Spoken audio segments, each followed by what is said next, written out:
Sénac. Bonsoir. Vous venez pas de réaction sur ce qu'on vient de vous dire? Non, j'assume j'assume le statut de réactionnaire. Donc vous venez de sortir aux éditions Plon Chirac-Hollande, une histoire corrézienne.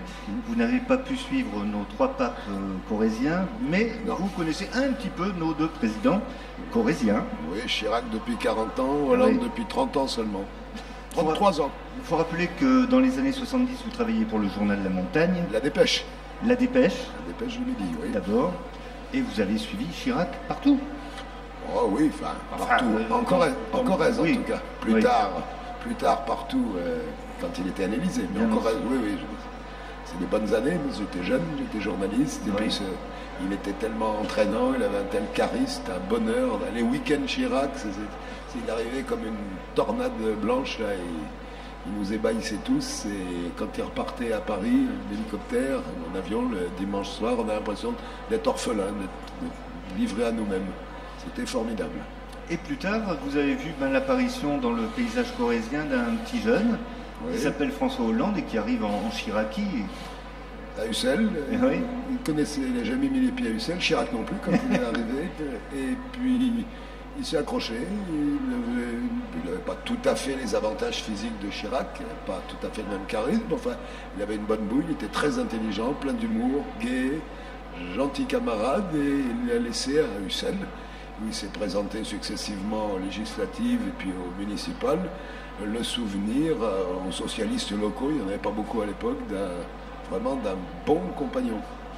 Alors, l'un est de droite, l'autre de gauche. Oui, non, ils sont radicaux socialistes tous les deux. L'un a éclos dans le giron du gaullisme à la pompidolienne, l'autre du socialisme à la mitterrandienne, mais il y a eu un point de convergence qui s'est avéré au fil des décennies, et en définitive, la phrase de Chirac à Hollande en 2011, « Je voterai pour toi », n'est pas le fait du hasard, n'est pas une blague, ça correspond à une connivence à la fois psychologique, ils ont fini par devenir de bons amis, et à une réalité politique. Je pense que c'est à Neuvic-Dussel, la maison natale d'Henri Queuille, le pape du radicalisme, qu'il faut aller pour comprendre la nature politique de l'un et de l'autre. La Corrèze, c'est chez vous? Enfin, chez moi, c'est l'Axintrie, c'est un plateau de Oui, enfin... Bon. Non, mais il y a beaucoup de Corrèze. Oui, oui, je revendique ce patriotisme-là. Effectivement, l'Axintrie, c'est pas le plateau de Millevaches, c'est pas le pays de Pompadour, c'est pas les gorges de la Dordogne, tout ça. C'est les gorges de la Haute-Dordogne.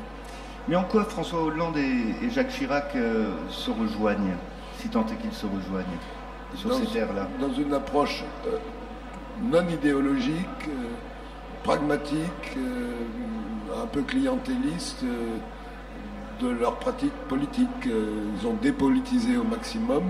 Ils ont toujours d'ailleurs déçu leur électorat respectif. Les gens de droite trouvaient que Chirac n'était pas assez à droite. Vous voyez bien que les gens de gauche continuent de trouver que le pauvre Hollande n'est pas assez à gauche.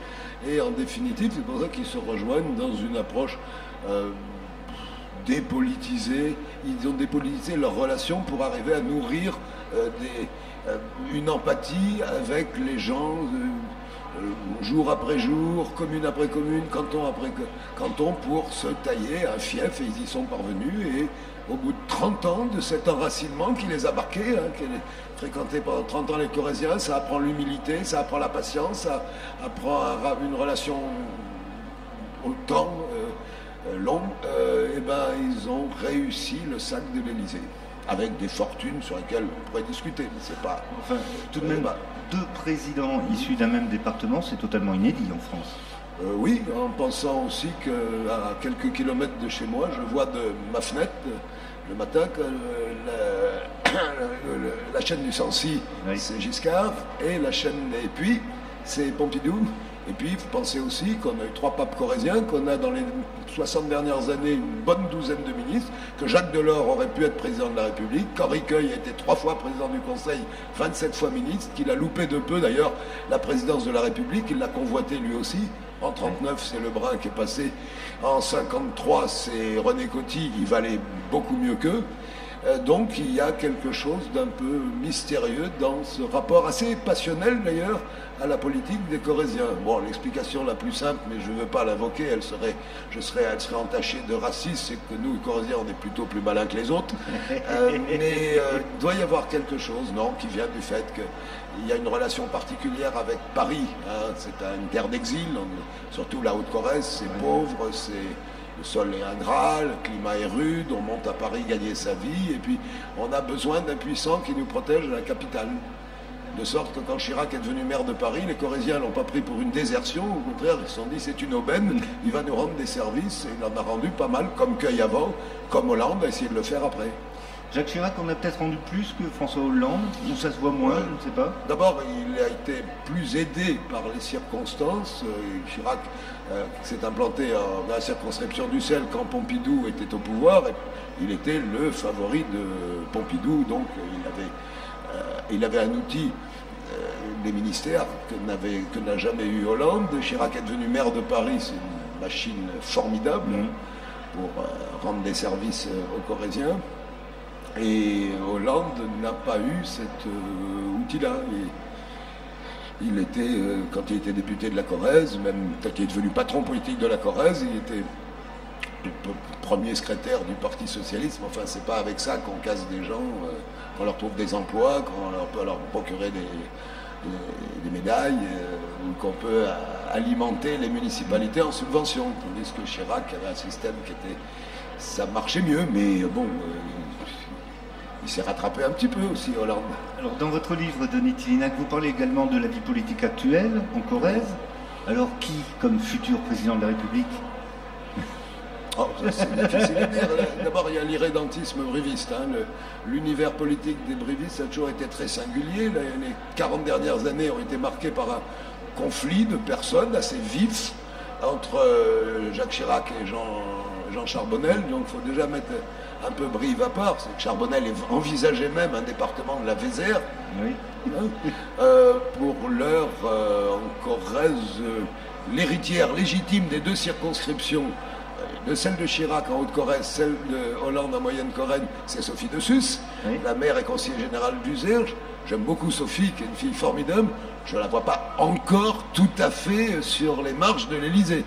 Mais vous savez, on peut douter de rien. En 1994, personne pensait que Chirac serait président de la République. En 2010, 11 personnes pensaient qu'Hollande le serait.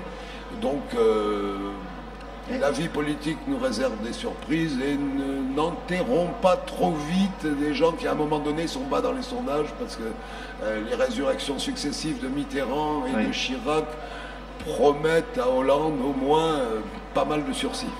Heureux de quitter votre Xintrigue pour venir sur la foire du livre de Brive. Ça va être ma 33e foire du livre, là, qui a beaucoup de monde et beaucoup d'auteurs. La première, nous étions 4 sous la pluie, sous un chapiteau branlant sur la place, sur la guerre. Donc, oui, ça fait plaisir. Ça fait plaisir. J'ai été éditeur longtemps à Paris. Je retrouve en Corrèze, une fois par an, des gens que j'ai fréquentés à titre professionnel. Je suis fier de les accueillir en Corrèze. C'est sympa. Merci beaucoup, c'est moi qui vous remercie. On vous retrouve donc sur le stand des éditions Plomb avec votre nouveau livre Chirac, Hollande, une histoire corrézienne.